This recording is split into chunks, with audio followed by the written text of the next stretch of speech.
Pembiasaan membaca yang bermakna dilakukan secara rutin serta memperhatikan kondisi dan pilihan peserta didik yang terwadahi dalam pembelajaran berdiferensiasi akan meningkatkan kemampuan literasi dalam kompetensi menginterpretasi dan memahami isi teks. Guru dan sekolah perlu mengembangkan berbagai inovasi model pembelajaran untuk memfasilitasi peserta didik berproses mengembangkan keterampilan literasi mereka. Assalamualaikum warahmatullahi wabarakatuh. Salam dan bahagia. Perkenalkan, saya Sukma Jatiraras, guru dari SD Brawijaya Smart School Kota Malang. Di sini, saya akan menerapkan pembelajaran berdiferensiasi dalam meningkatkan kemampuan literasi menggunakan model pembelajaran STARS. Select, Think, Ask, Read, and Share. Literasi tidak bisa dilepaskan dari keterampilan berbahasa. Sekolah diharapkan mampu menyelenggarakan pembelajaran yang melatih peserta didik berpikir tingkat tinggi dan menciptakan budaya literasi. Keberhasilan peningkatan kompetensi literasi peserta didik tidak hanya ditentukan oleh mata pelajaran bahasa saja, namun pembiasaan itu harus melekat pada semua mata pelajaran. Berdasarkan rapot pendidikan SD Brawijaya Smart School pada tahun 2023, didapatkan bahwa kemampuan literasi pada kompetensi menginterpretasikan dan memahami isi teks mendapatkan persentase yang paling rendah. Dari sini, saya berpikir untuk membuat inovasi pembelajaran yang memungkinkan untuk meningkatkan keterampilan literasi anak-anak yang tidak hanya dapat digunakan pada mata pelajaran bahasa Indonesia saja, namun juga pada mata pelajaran yang lainnya. Sebagai langkah awal, kegiatan ini dimulai dengan fase pembiasaan. Fase ini dimulai dengan melaksanakan asesmen kemampuan literasi dengan menggunakan instrumen AKM kelas literasi fase B yang sudah tersedia pada platform Merdeka Mengajar. Bersama rekan-rekan, saya berdiskusi untuk menentukan hasil dari AKM tersebut. Hasil ini menjadi pijakan saya untuk memberikan bimbingan lebih tepat sesuai kondisi peserta didik dan tentu berkaitan dengan kemampuan literasi mereka. Fase selanjutnya yaitu membuat jadwal. Kenapa? Karena jadwal ini akan membantu anak-anak untuk melatih atau membiasakan mereka berliterasi. Di mana kita bisa mengambil informasi yang penting atau informasi yang banyak sekali dari buku yang kita baca. Jadwal membaca dilakukan secara bertahap dalam rangka membentuk dan mengkondisikan pembiasaan, yaitu yang pertama jadwal bersama dilakukan pada minggu awal setiap pagi selama 15 menit dalam pengawasan dan bimbingan guru. Yang kedua, jadwal mandiri terbimbing. Kegiatan dilaksanakan selama 30 menit secara mandiri namun dalam pengawasan guru. Dan yang terakhir, mandiri penuh dilakukan pada minggu terakhir dan seterusnya yang dilaksanakan secara mandiri dalam artian tidak terjadwal namun tetap harus dilaksanakan sesuai waktu yang anak-anak inginkan. Selanjutnya adalah fase pengembangan dan pembelajaran.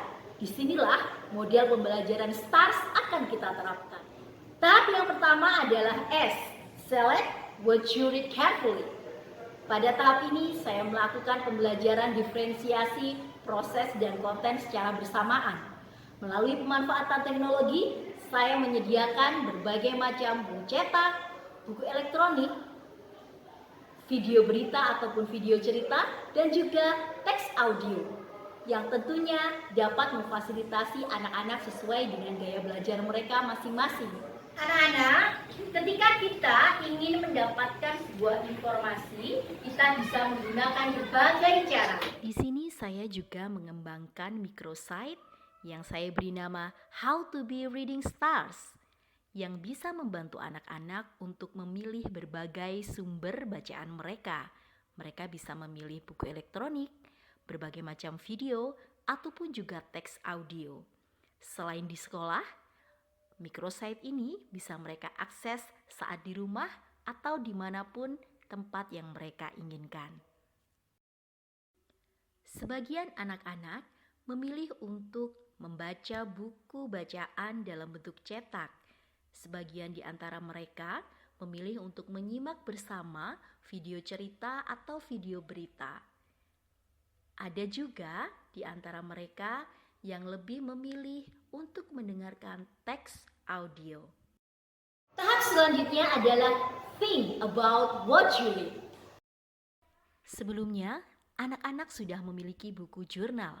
Buku ini difungsikan untuk menuliskan berbagai macam informasi atau hasil interpretasi dan memahami dari bacaan yang telah mereka baca ataupun dari teks audio yang sudah mereka dengarkan. Selanjutnya adalah tahap A, ask question to learn more.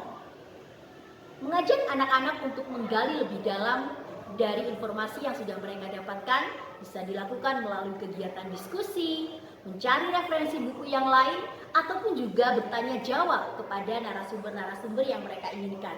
Bisa jadi oleh guru, orang tua, atau bahkan teman mereka sendiri. Tahap selanjutnya adalah F, read each and every day.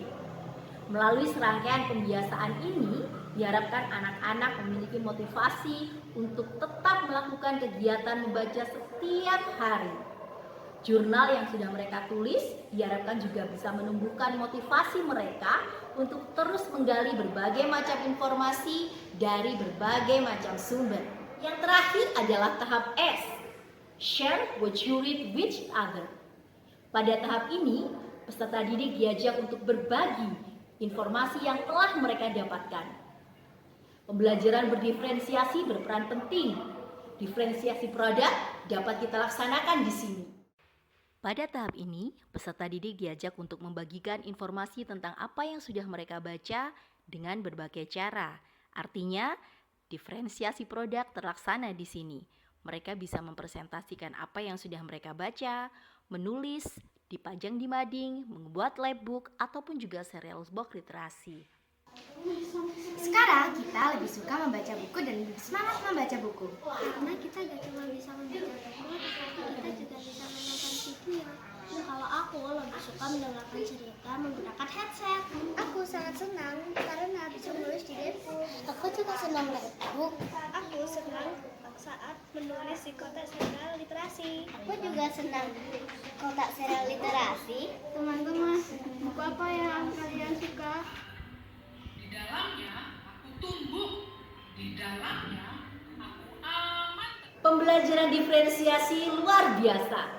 Semakin kita banyak mendengarkan keinginan anak-anak, semakin banyak kita memberikan pilihan tentang proses dan produk pembelajaran, semakin bermakna pula kegiatan pembelajaran yang kita lakukan.